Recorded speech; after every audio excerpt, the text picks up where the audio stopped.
Shalom Aleichem. Salam alaikum. Peace be upon you. La paix soit avec vous. Et tu apprends. Mesdames, mesdemoiselles et messieurs, bienvenue sur ma chaîne YouTube. Moi, c'est Talom Takoté, votre dévoué. Aujourd'hui, nous allons parler de la Bible. Pour la majorité des chrétiens, la Bible a été écrite par le Créateur Tout-Puissant. Mais en présentant les erreurs et les contradictions qui s'y trouvent, nous allons démontrer que c'est une œuvre humaine. Cet ouvrage, tout comme les autres livres dits sacrés, n'est pas parfait. Première remarque, dans Genèse 6 au verset 6, l'Éternel se repentit d'avoir fait l'homme sur la terre, et il fut affligé en son cœur. Nombre 23, 19. Dieu n'est pas un homme pour mentir, ni fils d'un homme pour se repentir. Ce qu'il a dit ne le fera-t-il pas? Ce qu'il a déclaré ne l'exécutera-t-il pas? Dans 1 Samuel 15, verset 10 à 11, l'Éternel adressa la parole à Samuel et lui dit, « Je me répands d'avoir établi Saül pour roi, car il se détourne de moi, et il n'observe point mes paroles. » Samuel fut irrité, et il cria à l'Éternel toute la nuit. 1 Samuel 15, verset 29. Celui qui est la force d'Israël ne ment point et ne se répand point, car il n'est pas un homme pour se repentir. Nous voyons aussi que tantôt Dieu se répand et tantôt Dieu ne peut pas se repentir. Deuxième remarque, dans Genèse, au chapitre 22, verset 1. Après ces choses, Dieu mit Abraham à l'épreuve et lui dit, Abraham, et il répondit, me voici. Dans Jacques, chapitre 1, verset 13, que personne lorsqu'il est tenté ne dise, c'est Dieu qui me tente, car Dieu ne peut être tenté par le mal et il ne tente lui-même personne. Ici, tantôt Dieu tente et tantôt Dieu ne peut pas tenter. Troisième remarque, dans 1 Chronique chapitre 19 au verset 18, mais les Syriens, après s'être battus avec lui, s'enfuient devant Israël. David leur tua les troupes de 7000 chars et 40 000 hommes de pied, et il fit mourir Shophak, chef de l'armée. Dans 2 Samuel chapitre 10 au verset 18, mais les Syriens s'enfuirent devant Israël, et David leur tua les troupes de 700 chars et 40 000 cavaliers. Il frappa aussi le chef de l'armée Shobak, qui mourut sur place. Ici, nous voyons que d'un côté, il y a 7000 chars, de l'autre côté, il y a seulement 700 chars. Nous voyons qu'il est conjugué ici, David leur tua, au lieu de David tua leur. Ensuite, on parle d'hommes de pied dans Chronique et on parle dans Samuel de cavaliers. Quatrième remarque, Genèse chapitre 13 au verset 9. Mais l'Éternel Dieu appela l'homme et lui dit, où es-tu? Genèse 20 verset 3. Alors Dieu apparut en songe à Abimelech pendant la nuit et lui dit, voici tu vas mourir à cause de la femme que tu as enlevée, car elle a un mari. Genèse 32 verset 30 à 31. Jacob appela ce lieu du nom de Péniel, car, dit-il, j'ai vu Dieu en face et mon âme a été sauvée. Le soleil se levait lorsqu'il passa Péniel. Jacob boitait de la hanche. Exode chapitre 24 verset 11. Il n'étendit point sa main sur l'élite des enfants d'Israël. Ils vinrent Dieu et ils mangèrent et burent.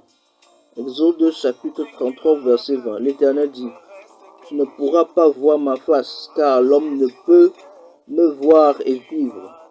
Dans Juge chapitre 13 au verset 22. Alors Manoach comprit que c'était l'ange de l'Éternel, et il dit à sa femme, nous allons mourir car nous avons vu Dieu. Dans 1 Roi chapitre 22 verset 19, et Michée dit, écoute donc la parole de l'Éternel. J'ai vu l'Éternel assis sur son trône et toute l'armée des cieux se tenant auprès de lui, à sa droite et à sa gauche. Dans Ésaïe chapitre 6 au verset 5, alors je dis, malheur à moi, je suis perdu, car je suis un homme dont les lèvres sont impures. J'habite au milieu d'un peuple dont les lèvres sont impures, et mes yeux ont vu le roi, l'Éternel des armées. Jean chapitre 1, verset 18. Personne n'a jamais vu Dieu, le Fils unique qui est dans le Père, le Saint du Père, est celui qui l'a fait connaître. 1 Jean chapitre 4, verset 12. Personne n'a jamais vu Dieu. Si nous nous aimons les uns les autres, Dieu demeure en nous, et son amour est parfait en nous. Ici, nous voyons que d'un côté, certaines personnes ont vu Dieu, mais il est écrit que personne n'a vu Dieu. Cinquième remarque, Exode chapitre 20, verset 13. Tu ne tueras point. Mais dans Nombre chapitre 25, verset 16 à 17, l'Éternel parla à Moïse et dit, traite les Madianites en ennemis et tuez-les. Genèse chapitre 9, verset 6. Si quelqu'un verse le sang de l'homme, par l'homme son sang sera versé, car Dieu a fait l'homme à son image. Sixième remarque, Genèse chapitre 4, verset 3 à 4. Au bout de quelque temps, Caïn fit à l'Éternel une offrande de fruits de la terre, et Abel de son côté en fit une des premiers-nés de son troupeau et de leur graisse. L'Éternel porta un regard favorable sur Abel et sur son offrande. Dans Psaume chapitre 50, versets 11 à 13, Dieu dit, je connais tous les oiseaux des montagnes, et tout ce qui se meut dans les champs m'appartient. Si j'avais faim, je te le dirais pas, car le monde est à moi, et tout ce qu'il renferme. Est-ce que je mange la chair des taureaux? Est-ce que je bois le sang des boucs? Dans Ésaïe chapitre 1, verset 11, qu'ai-je à faire de la multitude de vos sacrifices, dit l'Éternel. Je suis rassasié. Donc il avait d'abord faim. Je suis rassasié des holocaustes de bélier et de la graisse des veaux. Je ne prends point plaisir au sang des taureaux, des brebis et des boucs. Nous voyons que d'un côté, Dieu ordonne, apprécie le sacrifice des animaux, et d'un autre côté, Dieu dit qu'il n'en a pas besoin. Remarque numéro 7. Dans 1 Roi 22, 22, l'Éternel lui dit, comment je sortirai, répondit-il, et je serai un esprit de mensonge dans la bouche de tous ces prophètes. L'Éternel dit, tu le séduiras et tu en viendras à bout. Sors et fais ainsi. Dans Proverbe 12, 22, il est écrit, les lèvres fausses sont en horreur à l'Éternel, mais ceux qui agissent avec vérité lui sont agréables.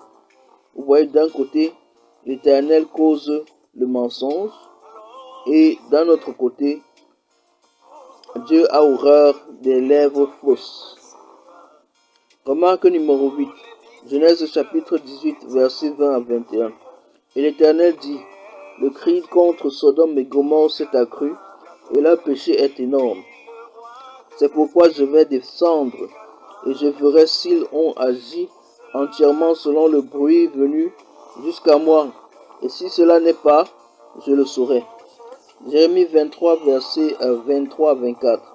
Ne suis-je un Dieu que de près, dit l'Éternel, et ne suis-je pas aussi un Dieu de loin? Quelqu'un se tiendra-t-il dans un lieu caché sans que je ne le voie? Dit l'Éternel, ne remplis-je pas, moi, les cieux et la terre, dit l'Éternel. D'un côté, Dieu est à un endroit particulier, et dans un autre côté, on dit que Dieu est omniprésent, omniscient, omnipotent. Neuvième remarque, Matthieu chapitre 27, au verset 5. Judas jeta les pièces d'argent dans le temple, se retira et alla se pendre. Dans Actes chapitre 1, verset 18, on dit, cet homme ayant acquis un champ avec le salaire du crime est tombé, s'est rompu par le milieu du corps, et toutes ses entrailles se sont répandues. D'un côté, on dit que Judas s'est pendu, de l'autre côté, on dit que Judas a chuté d'une altitude et puis son corps s'est rompu. Dans Genèse chapitre 22, verset 2, Dieu dit, prends ton fils, ton unique, celui que tu aimes, Ishak, va-t'en au pays de Morija, et là offre-le en holocauste sur l'une des montagnes que je te dirai. Dans Juge chapitre 11 verset 30 à 31, Jephthé fit un vœu à l'Éternel et dit, si tu livres entre mes mains les fils d'Ammon, quiconque sortira des portes de ma maison au-devant de moi, et en mon heureux retour de chez les fils d'Ammon, sera consacré à l'Éternel, et je l'offrirai en holocauste. Dans Jérémie chapitre 7 verset 31, ils ont bâti des hauts lieux à Tophet, dans la vallée de Ben Hinnom, pour brûler au feu leurs fils et leurs filles, ce que je n'avais point ordonné, ce qui ne m'était point venu à la pensée. Vous voyez, si Dieu autorise le sacrifice des enfants d'un côté, Dieu ordonne que l'on fasse des sacrifices d'enfants, et d'un autre côté, Dieu dit que ce n'est pas lui qui l'ordonne. 11e remarque, dans Exode chapitre 19, versets 3 à 17, Moïse monta vers Dieu, et l'Éternel appela du haut de la montagne en disant, tu parleras ainsi à la maison de Jacob, et tu diras aux enfants d'Israël, vous avez vu ce que j'ai fait à l'Égypte, et comment je vous ai porté sur des ailes d'aigle et emmené vers moi. Maintenant, si vous écoutez ma parole, et si vous gardez mon alliance, vous m'appartiendrez entre tous les peuples, car toute la terre est à moi. Vous serez pour moi un royaume de sacrificateurs et une nation sainte. Voilà les paroles que tu diras aux enfants d'Israël. Moïse vint appeler les anciens du peuple, et il mit devant eux toutes ces paroles, comme l'Éternel le lui avait ordonné.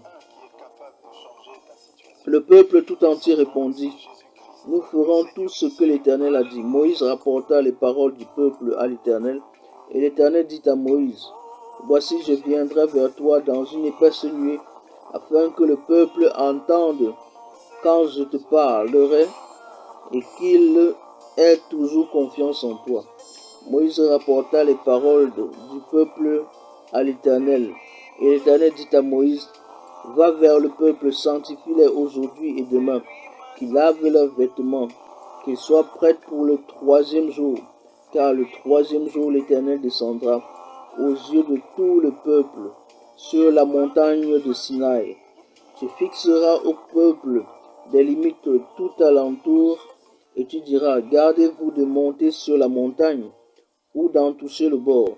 Quiconque touchera la montagne sera puni de mort. On ne mettra pas la main sur lui, mais on le lapidera, et on le percera de flèches. Animal ou homme, il ne vivra point. Quand la trompette sonnera, ils s'avanceront près de la montagne. Moïse descendit de la montagne vers le peuple, et sanctifia le peuple, et ils lavèrent leurs vêtements.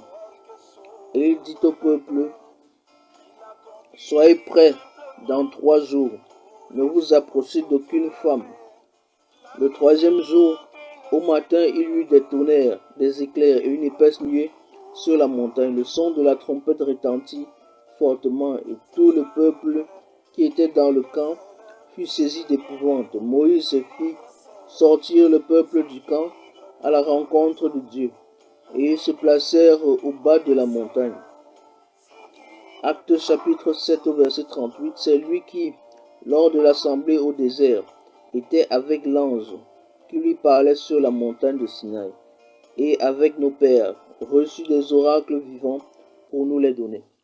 Nous voyons aussi que d'un côté, c'est l'Éternel qui parle à Moïse, et dans le Nouveau Testament, c'est plutôt un ange qui parle à Moïse. Remarque numéro 12, 2 Samuel 24, verset 1. La colère de l'Éternel s'enflamma de nouveau contre Israël, et il excita David contre eux en disant, va, fais le dénombrement d'Israël et de Juda. Mais selon 1 Chronique chapitre 21, verset 1, Satan se leva contre Israël, et il excita David à faire le dénombrement d'Israël. Vous voyez, d'un côté ici c'est l'Éternel dans la colère, et puis de l'autre côté c'est Satan qui s'est levé. Remarque numéro 13, Matthieu chapitre 6 au verset 9. Voici donc comment vous devez prier: Notre Père qui est aux cieux, que ton nom soit sanctifié.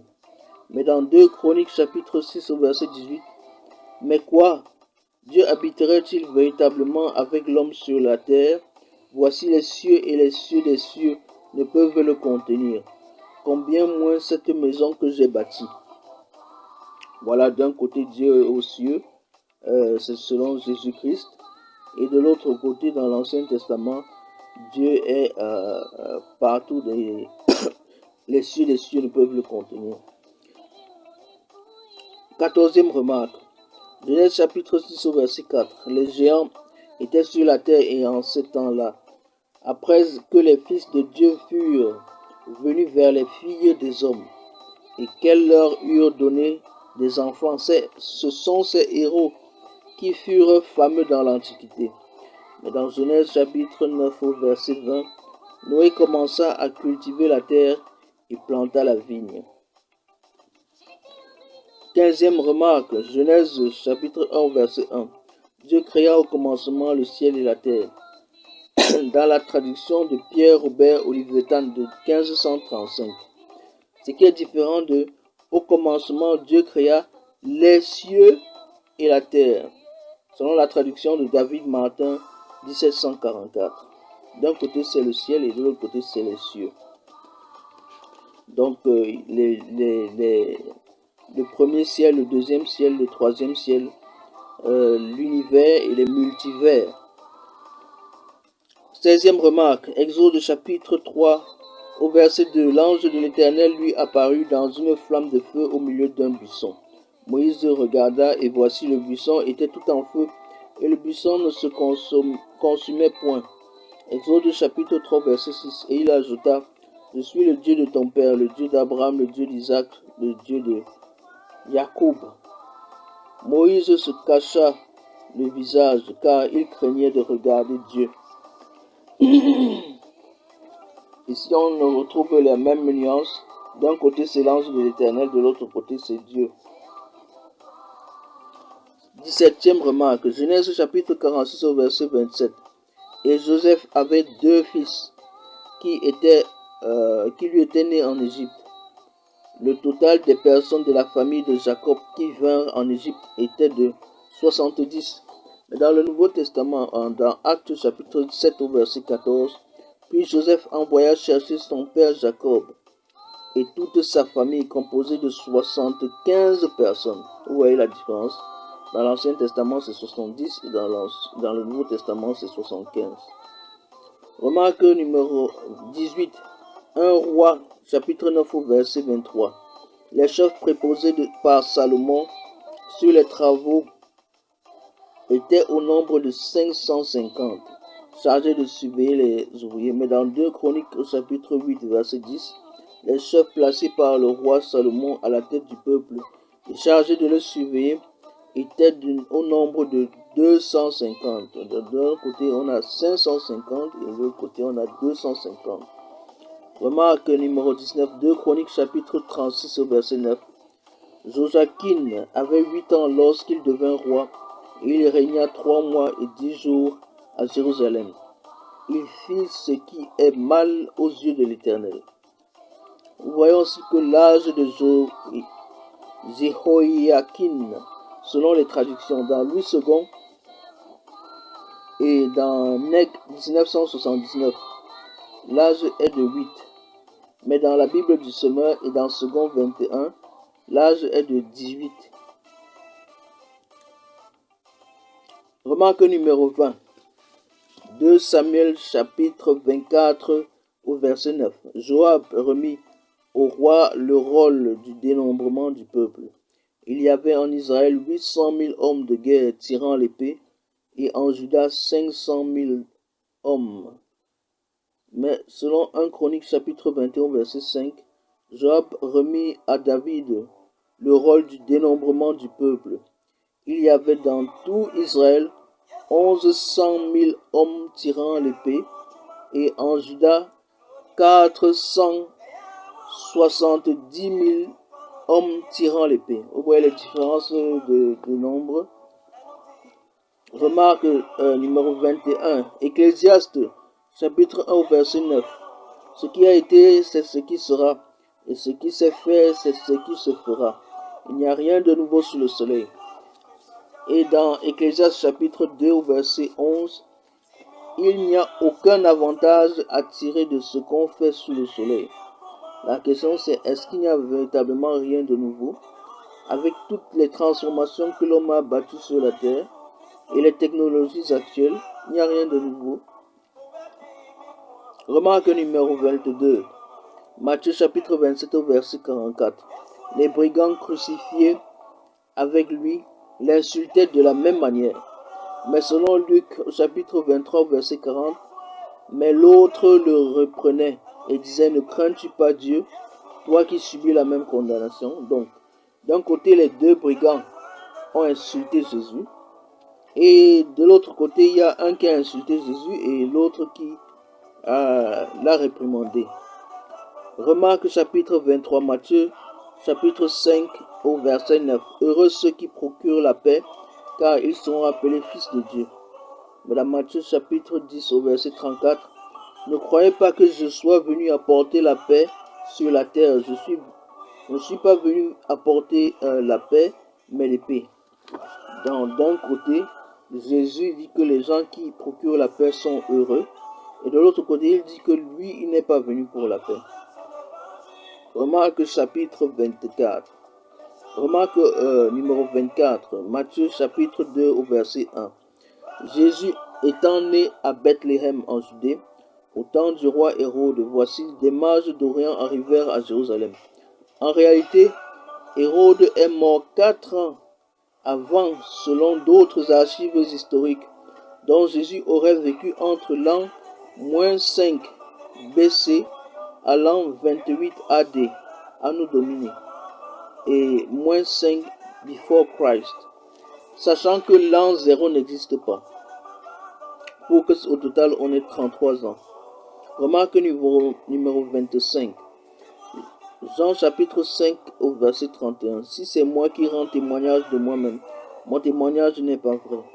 Mais dans Jean chapitre 8 au verset 14, Jésus leur répondit, quoique je rende témoignage de moi-même, mon témoignage est vrai, car je sais d'où je suis venu et où je vais, mais vous ne savez d'où je viens ni où je vais. Voilà, d'un côté, il ne se rend pas témoignage, et de l'autre côté, il se rend témoignage. Remarque numéro 26, Matthieu chapitre 8 au verset 28. Lorsqu'il fut à l'autre bord, dans le pays des Gadaréniens, 2 démoniaques sortant des sépulcres vinrent au-devant de lui. Ils étaient si furieux que personne n'osait passer par là.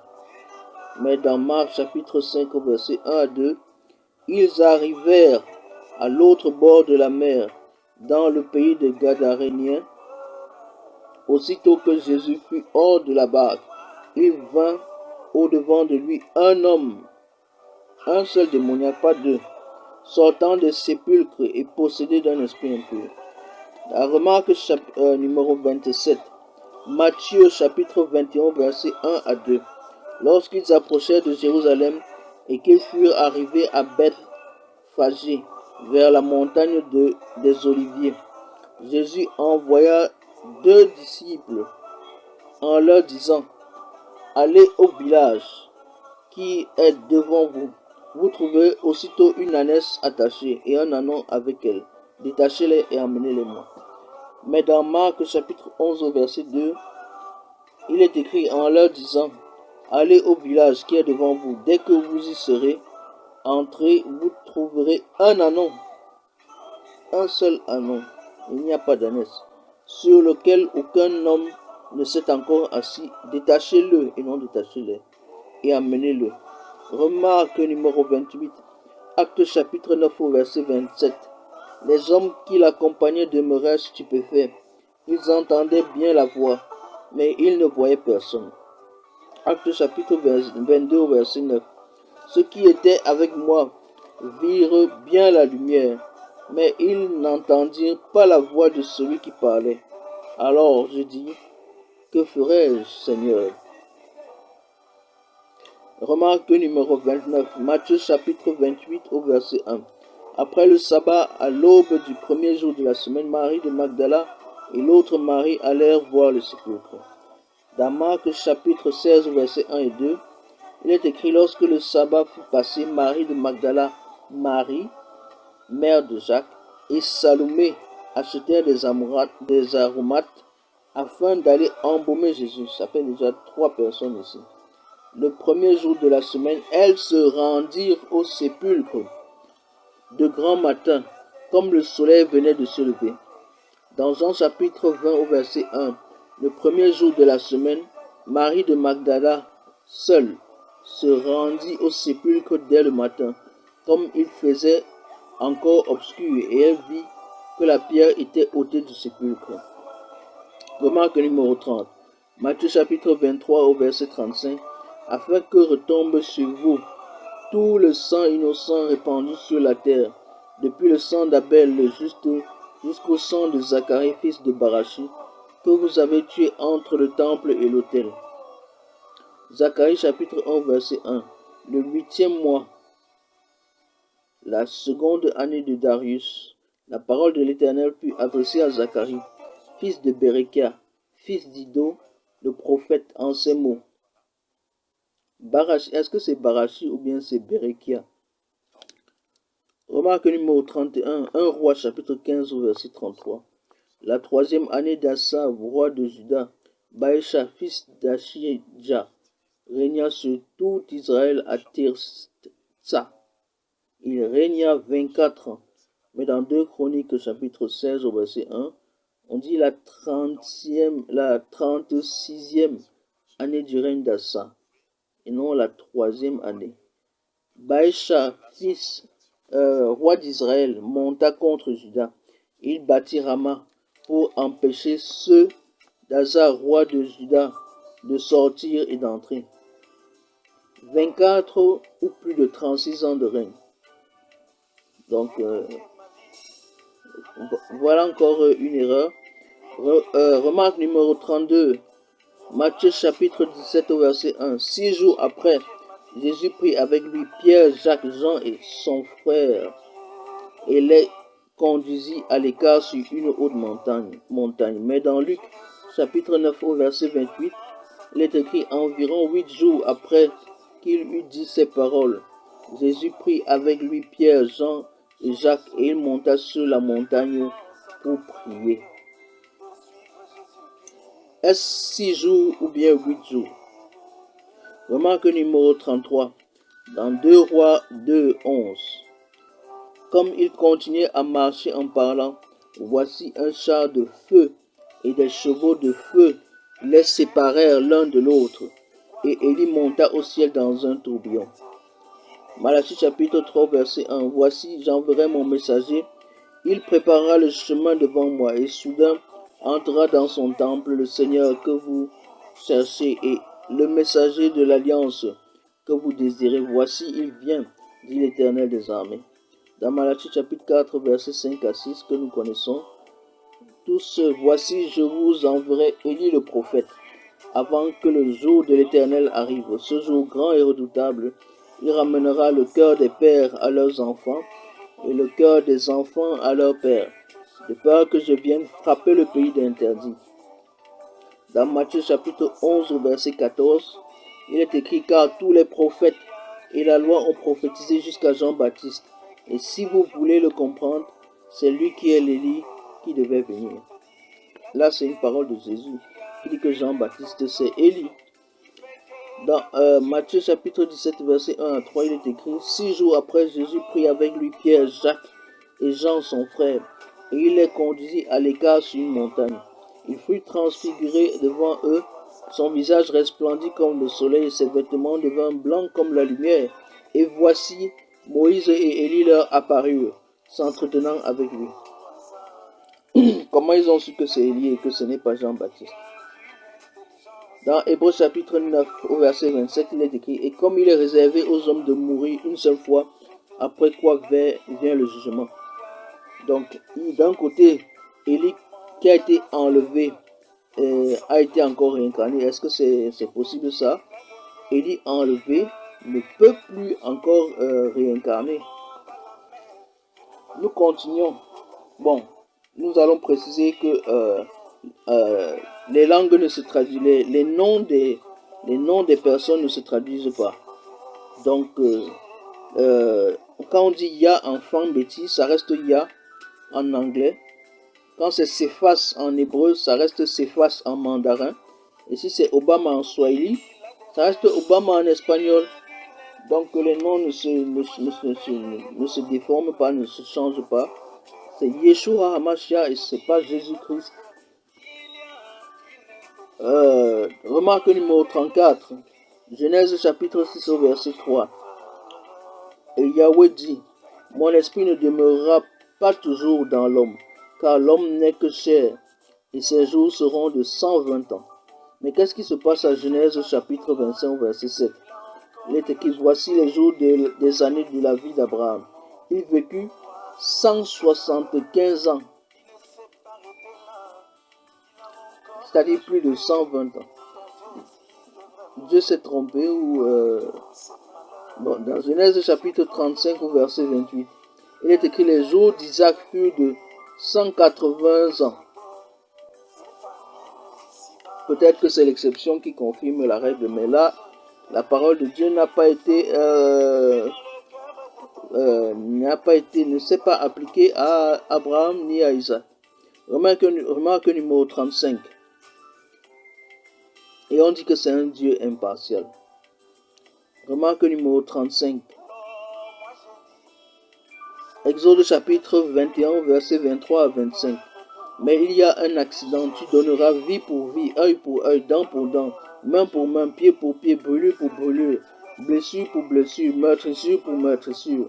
Ça, c'est la loi du talion, qui est différente de Luc chapitre 6, verset 29, ou Matthieu chapitre 5, verset 39, qui dit, si quelqu'un te frappe sur une joue, présente-lui encore l'autre. Et si quelqu'un t'enlève ton manteau, ne l'empêche pas de prendre aussi ta tunique. Et moi, je vous dis, de ne pas tenir tête aux méchants. Ça, j'appelle ça la loi du masochisme. Ce sont deux lois incompatibles. Et on dit qu'elles viennent d'un Dieu unique. Il faut se poser la bonne question. Dans Matthieu chapitre 18 au verset 22, Dieu demande de pardonner 77 fois 7 fois. Mais qui a puni Adam et Ève à la première faute? De quel Dieu s'agit-il? Et Hébreux 13:8 dit qu'il ne change pas. La Bible est remplie d'instructions incohérentes. À l'époque de Jésus, les Palestiniens tous enseignaient que la terre est plate et que le soleil et la lune tournent autour de la terre. Et Jésus ne les a pas contredits. Plus tard, l'Église catholique romaine a décapité Galilée parce qu'il disait que la terre est ronde et tourne autour du soleil. Jésus s'est même trompé dans Jean 12:24. Vous connaissez le chant?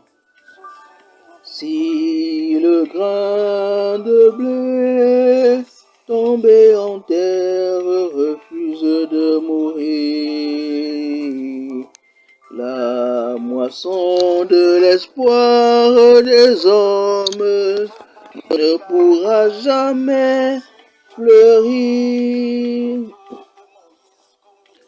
Faux.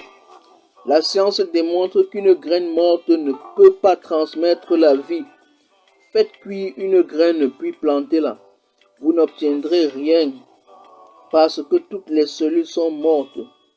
C'est une affaire de totem, une affaire de totalité, une affaire d'équipe. Si vous enlevez et remplacez un constituant vital par une molécule artificielle, vous perturbez la stabilité de la vie, qui, elle, s'exprime dans un environnement précis. Lisez la version de Louis II de Matthieu chapitre 7 au verset 13 à 14. Il est écrit, entrez par la porte étroite, car large est la porte spacieuse. Spacieux est le chemin qui mène à la perdition. Ici on écrit mène au pluriel, mais on dit le chemin. Et il y en a beaucoup qui entrent par là, mais étroite est la porte resserrée, le chemin qui mène, encore ici la mène au pluriel, à la vie, et il y en a peu qui les qui les, pas qui le chemin, donc les chemins qui les trouvent. Ceci contredit Jean chapitre 14 verset 6 où Jésus dit qu'il est le chemin. Finalement, y a-t-il un ou plusieurs chemins pour parvenir au royaume des cieux? Bien-aimés sœurs et frères, ne vous limitez pas à la Bible, fuyez les religions des dogmes criminels et recherchez la sainteté et la puissance fondée sur des vérités infaillibles. 1 Pierre chapitre 1 verset 10 dit que les disciples en ont fait l'objet de leurs recherches et de leurs investigations. Philippiens chapitre 1 verset 9 à 10 dit, l'un de mes versets préférés en fait, nous demande de nous armer de connaissance et de sagesse jusqu'à l'avènement du Christ. Faites des études comparatives pour mieux convaincre le monde et renforcer votre foi. La foi, c'est la ferme assurance des choses que l'on espère et la démonstration de celles qu'on ne voit pas. Dans Hébreux chapitre 11 verset 1. On peut le répéter en anglais. Faith is the substance of things hoped for, the evidence of things not seen. Romains chapitre 1 verset 17.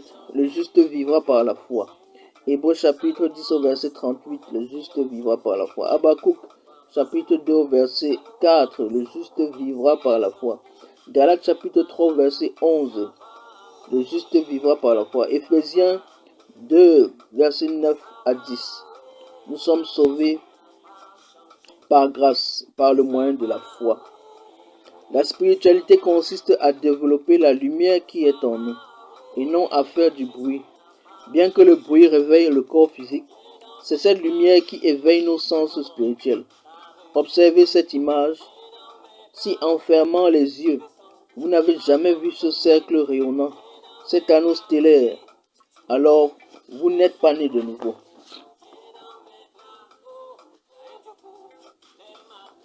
Evidence of power.